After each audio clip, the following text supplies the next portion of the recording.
인생을 살다 보면 누구나 한 번쯤은 이런 생각을 하게 됩니다.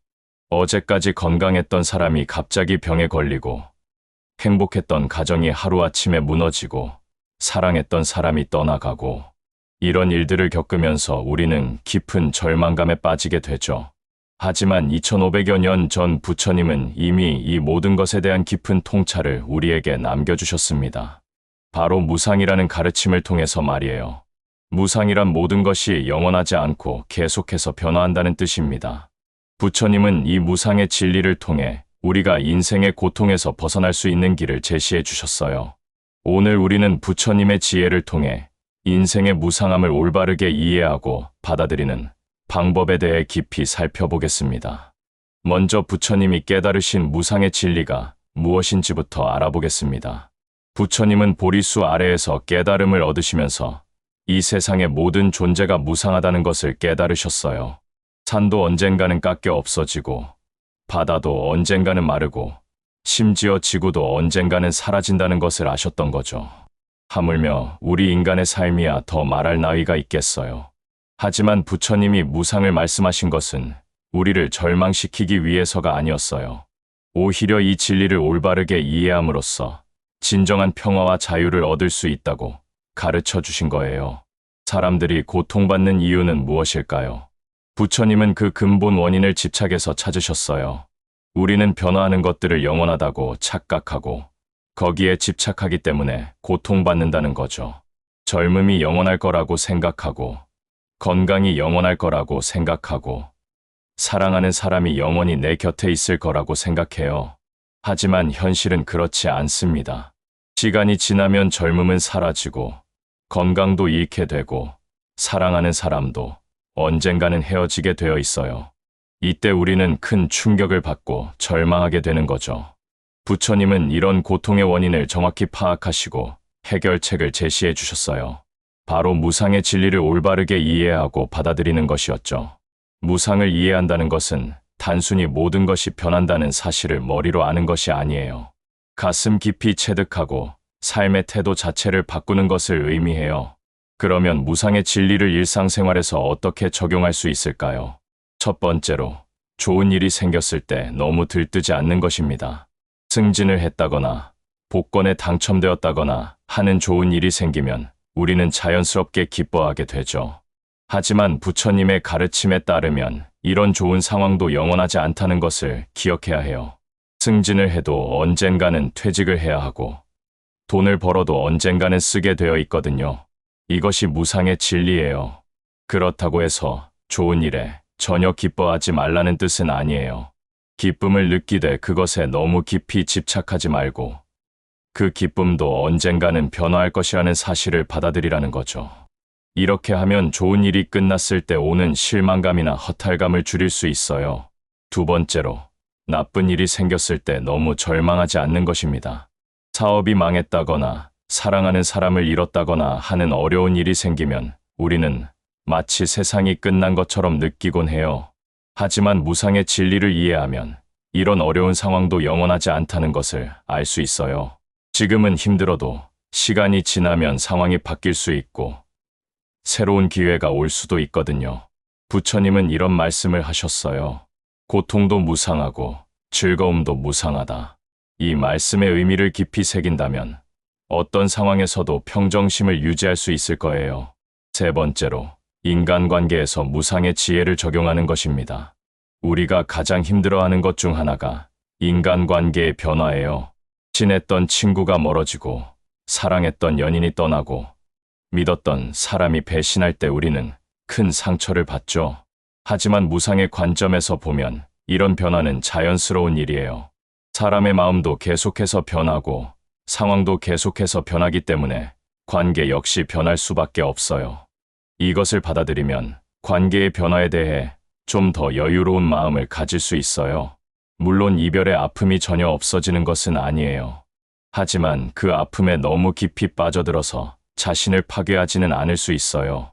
부처님은 또한 우리 자신도 무상하다고 가르치셨어요. 우리의 몸도 변하고, 마음도 변하고, 생각도 계속해서 변해요. 어제의 나와 오늘의 나는 같은 사람이지만 동시에 다른 사람이기도 해요. 이것을 이해하면 자신에 대한 고정관념에서 벗어날 수 있어요. 나는 원래 이런 사람이야 라고 생각하며 자신을 가두지 않고 언제든지 변화하고 성장할 수 있다는 희망을 가질 수 있는 거죠. 부처님의 가르침에서 무상과 함께 중요한 개념이 인연법이에요. 인연법이란 모든 것이 서로 연결되어 있고 서로에게 영향을 미치면서 변화한다는 뜻이에요. 혼자서는 존재할 수 있는 것이 아무것도 없고 모든 것이 다른 것들과의 관계 속에서 생겨나고 변화하고 사라진다는 거죠. 예를 들어 꽃 한 송이를 생각해 보세요. 그 꽃이 피기 위해서는 씨앗이 있어야 하고 흙이 있어야 하고 물이 있어야 하고 햇빛이 있어야 해요. 또한 적절한 온도와 습도도 필요하죠. 이 모든 조건들이 갖춰져야 꽃이 필 수 있어요. 그리고 이 조건들 중 하나라도 바뀌면 꽃의 상태도 달라져요. 우리 인생도 마찬가지예요. 지금 내가 여기 이렇게 존재하는 것도 수없이 많은 인연들이 만나서 이루어진 결과예요. 부모님이 만나주셨고, 선생님들이 가르쳐 주셨고, 친구들이 함께해 주셨고, 사회가 뒷받침해 주셔서 지금의 내가 될 수 있었던 거죠. 이렇게 생각하면 자연스럽게 감사한 마음이 생겨나요. 또한 내가 지금 어떤 어려움을 겪고 있다면 그것도 여러 인연들이 만나서 생긴 결과라는 것을 알 수 있어요. 그렇다면 그 인연들이 바뀌면 상황도 바뀔 수 있다는 희망을 가질 수 있죠. 부처님은 이런 말씀도 하셨어요. 이것이 있음으로 저것이 있고 이것이 생김으로 저것이 생긴다. 이것이 바로 인연법의 핵심이에요. 모든 것이 서로 연결되어 있기 때문에 한 부분의 변화가 전체에 영향을 미친다는 뜻이에요. 그렇다면 무상과 인연법을 이해했을 때 우리의 삶은 어떻게 달라질까요? 첫 번째로, 더 이상 완벽한 삶을 추구하지 않게 됩니다. 많은 사람들이 완벽한 직업, 완벽한 연인, 완벽한 가정을 꿈꾸며 살아가요. 하지만 무상의 진리를 이해하면 완벽한 것은 이 세상에 존재하지 않는다는 것을 알게 되어요. 모든 것이 계속해서 변하기 때문에 완벽한 상태라는 것 자체가 불가능한 거죠. 이것을 받아들이면 현재의 불완전한 상황에 대해서도 만족할 수 있어요. 물론 더 나은 삶을 위해 노력하는 것은 좋지만 완벽을 추구하다가 현재의 행복을 놓치지는 않게 되는 거죠. 두 번째로, 현재 순간의 소중함을 깨닫게 됩니다. 모든 것이 변한다면 지금 이 순간은 다시 오지 않을 소중한 순간이에요. 과거는 이미 지나갔고 미래는 아직 오지 않았으니 우리가 진짜로 살 수 있는 시간은 오직 현재뿐이에요. 무상을 이해하면 자연스럽게 현재에 집중하게 되어요. 지금 마시고 있는 차 한 잔도, 지금 바라보고 있는 하늘도, 지금 함께 있는 사람도 모두 소중하게 느껴지게 되죠. 세 번째로, 집착에서 벗어나게 됩니다. 무상을 이해하면 어떤 것에도 너무 깊이 집착하지 않게 되어요. 좋은 것이 생겨도 이것도 언젠가는 변할 거야 하고 생각하며 적당히 즐기고, 나쁜 것이 생겨도 이것도 언젠가는 지나갈 거야 하고 생각하며 견뎌내게 되어요. 이렇게 집착에서 벗어나면 마음이 훨씬 가벼워져요. 무거운 짐을 내려놓은 것 같은 자유로움을 느낄 수 있어요. 네 번째로, 다른 사람들에 대한 이해심이 깊어집니다. 무상과 인연법을 이해하면 다른 사람들도 나와 마찬가지로 계속해서 변화하는 존재라는 것을 알게 되어요. 그 사람이 지금 나에게 상처를 주었다고 해서 원래부터 나쁜 사람은 아닐 수도 있어요. 여러 가지 조건과 상황이 맞물려서 그런 행동을 하게 된 것일 수도 있거든요. 이렇게 생각하면 다른 사람을 미워하거나 원망하는 마음이 줄어들어요. 대신 그 사람도 나와 같은 고통받는 존재라는 연민의 마음이 생겨나게 되죠. 부처님은 무상의 진리와 함께 사성제라는 가르침도 주셨어요. 사성제는 고진멸도의 4가지 진리를 말해요.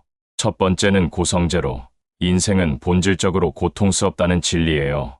두 번째는 집성제로, 그 고통의 원인은 집착에 있다는 진리예요.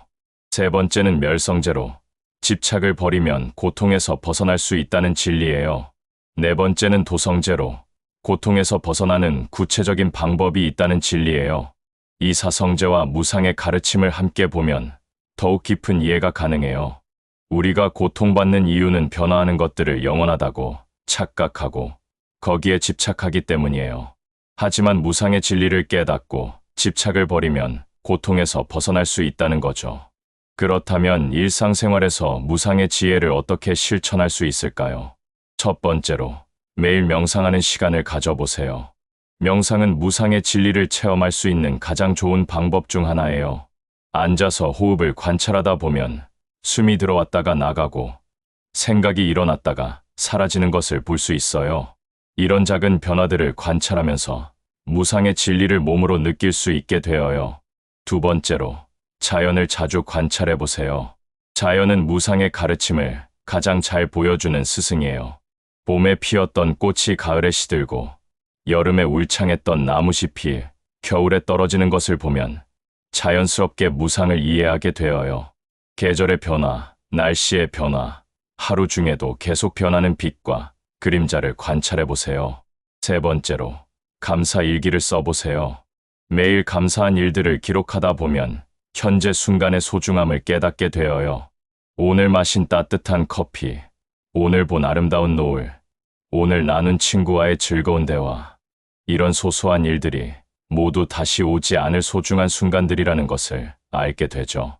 네 번째로, 어려운 상황이 생겼을 때 이것도 지나갈 것이다 라고 되뇌어 보세요. 이 말은 고대 페르시아의 격언이기도 하지만 무상의 지혜와도 통하는 말이에요. 지금 아무리 힘든 상황이라도 영원히 계속되지는 않을 거예요. 시간이 지나면 분명히 변화가 있을 거고 새로운 가능성이 열릴 거예요. 다섯 번째로, 좋은 일이 생겼을 때도 이것도 지나갈 것이다 라고 생각해 보세요. 이렇게 하면 좋은 일에 너무 들뜨지 않고 균형 잡힌 마음을 유지할 수 있어요. 또한 좋은 순간을 더욱 소중하게 여기고 충분히 만끽할 수 있게 되어요. 부처님의 무상 가르침에서 특히 주목할 점은 죽음에 대한 관점이에요. 부처님은 죽음도 무상의 한 부분이라고 가르치셨어요. 태어남이 있으면 죽음이 있고 만남이 있으면 이별이 있는 것이 자연의 이치라는 거죠. 많은 사람들이 죽음을 두려워하지만 무상의 관점에서 보면 죽음은 또 다른 변화의 과정일 뿐이에요. 물론 죽음에 대한 슬픔이나 두려움을 완전히 없애라는 것은 아니에요. 하지만 죽음도 삶의 자연스러운 일부라는 것을 받아들이면 그 두려움이 줄어들 수 있어요. 부처님은 이런 말씀을 하셨어요. 모든 존재는 죽음을 향해 가고 있다. 생명 있는 모든 것의 마지막은 죽음이다. 이 말씀은 우리를 절망시키기 위한 것이 아니라 현재의 소중함을 일깨워주기 위한 것이에요. 언젠가는 끝날 인생이기 때문에 지금 이 순간이 더욱 소중하다는 뜻이죠. 무상의 지혜는 또한 우리에게 용서의 힘을 가르쳐줘요. 누군가가 나에게 상처를 주었을 때 우리는 오랫동안 그 상처를 간직하며 살아가곤 해요. 하지만 무상의 관점에서 보면 그 상처를 준 사람도 계속 변화하는 존재예요. 어제의 그 사람과 오늘의 그 사람은 다를 수 있고 오늘의 그 사람과 내일의 그 사람도 또 다를 수 있어요. 또한 상처를 받은 나 자신도 계속 변화하고 있어요. 어제의 나보다 오늘의 내가 더 성숙해졌을 수도 있고 오늘보다 내일의 내가 더 지혜로워질 수도 있죠. 이렇게 생각하면 과거의 상처에 계속 매달려 있을 필요가 없다는 것을 알 수 있어요. 용서는 상대방을 위한 것이 아니라 바로 나 자신을 위한 것이에요. 무상의 지혜를 통해 진정한 자유를 얻을 수 있는 거죠. 부처님은 또한 무상과 관련해서 중도라는 개념도 가르쳐 주셨어요. 중도란 극단에 치우치지 않는 균형 잡힌 삶의 방식을 말해요. 쾌락에만 빠져서도 안 되고 고행에만 매달려서도 안 된다는 뜻이죠. 무상의 관점에서 보면 쾌락도 고통도 모두 변하는 것들이에요. 따라서 어느 쪽에도 너무 극단적으로 치우치지 말고 균형을 잡는 것이 중요해요. 좋은 일이 생겨도 적당히 즐기고 나쁜 일이 생겨도 적당히 슬퍼하는 거죠. 이런 중도적 삶이 바로 무상의 지혜를 실천하는 구체적인 방법이에요. 현대 심리학에서도 부처님의 무상 가르침과 비슷한 개념들을 다루고 있어요. 예를 들어 인지행동 치료에서는 생각의 변화가 감정과 행동의 변화를 가져온다고 봐요. 이것도 일종의 무상 개념이라고 할 수 있죠. 또한 마음챙김 명상이나 수용 전념 치료 같은 것들도 부처님의 무상 가르침에서 많은 영향을 받았어요. 현재 순간에 집중하고 변화를 받아들이고 집착에서 벗어나는 것. 이런 것들이 모두 부처님이 2500년 전에 가르쳐 주신 지혜들이에요. 그만큼 부처님의 가르침이 시대를 초월한 보편적 진리라는 것을 보여주는 거죠. 무상의 지혜를 실천하다 보면 점차 마음이 평화로워지는 것을 느낄 수 있어요. 예전에는 작은 일에도 크게 화를 냈는데 이제는 이것도 지나갈 일이네 하며 웃어넘길 수 있게 되어요. 예전에는 좋은 일이 생기면 너무 들떠서 밤잠을 못 이뤘는데 이제는 기쁘면서도 평정심을 유지할 수 있게 되죠. 이런 변화가 바로 무상의 지혜가 주는 선물이에요. 마음의 평화는 외부 조건에 의해 좌우되는 것이 아니라 우리 내면에서 나오는 것이라는 걸 깨닫게 되는 거예요. 부처님은 무상과 함께 무아라는 가르침도 주셨어요. 무아란 변하지 않는 고정된 자아는 존재하지 않는다는 뜻이에요. 우리가 나라고 생각하는 것도 실제로는 계속해서 변화하는 과정일 뿐이라는 거죠. 몸도 변하고 감정도 변하고 생각도 변하는데 그 중에서 변하지 않는 고정된 나라는 것은 어디에도 없다는 거예요. 이것을 이해하면 자아에 대한 집착에서도 벗어날 수 있어요. 내가 이래야 해, 내가 저래야 해 하는 강박에서 자유로워질 수 있는 거죠. 무상과 무아의 가르침을 종합해보면 결국 모든 고정관념에서 벗어나라는 메시지예요. 세상에 대한 고정관념, 다른 사람에 대한 고정관념, 자신에 대한 고정관념, 이런 모든 고정관념들이 우리를 괴롭히는 근원이라는 거죠. 부처님의 무상 가르침은 단순히 철학적 이론이 아니라 실천할 수 있는 구체적인 삶의 지혜예요. 매 순간순간 적용할 수 있는 실용적인 가르침이죠. 화가 날 때는 이 화도 무상이다 하고 생각해 보세요. 슬플 때는 이 슬픔도 무상이다 하고 생각해 보세요. 기쁠 때는 이 기쁨도 무상이니 더욱 소중히 여기자 하고 생각해 보세요. 이렇게 작은 실천들이 쌓이면 삶 전체가 달라지게 되어요. 또한 무상의 지혜는 우리에게 겸손함을 가르쳐줘요. 지금 내가 성공하고 있다고 해서 영원히 성공할 것은 아니고 지금 내가 실패하고 있다고 해서 영원히 실패할 것도 아니라는 걸 알려주거든요. 성공했을 때는 겸손하게, 실패했을 때는 희망을 잃지 않게 해주는 거죠. 무상의 지혜는 또한 우리에게 진정한 용기를 줘요. 모든 것이 변한다면 지금의 어려운 상황도 변할 수 있다는 희망을 가질 수 있거든요. 지금은 힘들어도 분명히 좋아질 거야 하는 마음으로 계속 나아갈 수 있는 힘을 주는 거예요. 부처님의 마지막 말씀도 무상과 관련이 있어요. 모든 것은 무상하다. 게으르지 말고 정진하라. 이 말씀에는 깊은 의미가 담겨 있어요. 모든 것이 무상하다는 것을 깨달았으니 현재 이 순간을 헛되이 보내지 말고 최선을 다하라는 뜻이에요. 무상을 이해한다고 해서 아무것도 하지 말고 그냥 살라는 게 아니라 오히려 더욱 적극적으로 의미 있는 삶을 살라는 거죠. 시간이 한정되어 있고 모든 것이 변하기 때문에 현재가 더욱 소중하다는 것을 알고 최선을 다하라는 가르침이에요. 무상의 지혜를 통해 우리가 얻을 수 있는 가장 큰 선물은 바로 자유로움이에요. 어떤 상황에도 매이지 않는 마음의 자유를 얻을 수 있어요. 좋은 일에 너무 들뜨지도 않고 나쁜 일에 너무 절망하지도 않는 평정심을 유지할 수 있게 되죠. 이런 자유로움이야말로 부처님이 우리에게 주고 싶어 하신 가장 큰 선물이 아닐까 싶어요. 결국 부처님의 무상 가르침의 핵심은 이것입니다. 변화를 두려워하지 말고 받아들이세요. 집착하지 말고 자유로워지세요. 현재 순간을 소중히 여기세요. 모든 존재에 대해 자비로운 마음을 가지세요. 이런 지혜를 통해 우리는 진정한 행복과 평화를 찾을 수 있을 거예요. 부처님이 2500년 전에 깨달으신 무상의 진리는 오늘날에도 여전히 유효한 삶의 지혜예요. 현대 사회가 아무리 복잡하고 빠르게 변해도 인간의 근본적인 고민과 아픔은 크게 다르지 않거든요. 변화에 적응하지 못해서 고통받고 집착 때문에 괴로워하고 무상함을 받아들이지 못해서 절망하는 것, 이런 것들은 2500년 전이나 지금이나 마찬가지예요. 따라서 부처님의 무상 가르침은 현재를 살아가는 우리에게도 큰 도움이 될 수 있어요. 무상의 지혜를 삶에 적용해 보세요. 처음에는 어색하고 어려울 수도 있지만 조금씩 실천해 나가다 보면 점차 그 효과를 느낄 수 있을 거예요. 마음이 더 평화로워지고 스트레스가 줄어들고 인간관계가 더 편안해지는 것을 경험하게 될 거예요. 이것이 바로 부처님이 우리에게 전해주고 싶어 하신 진정한 행복의 길이 아닐까 생각합니다.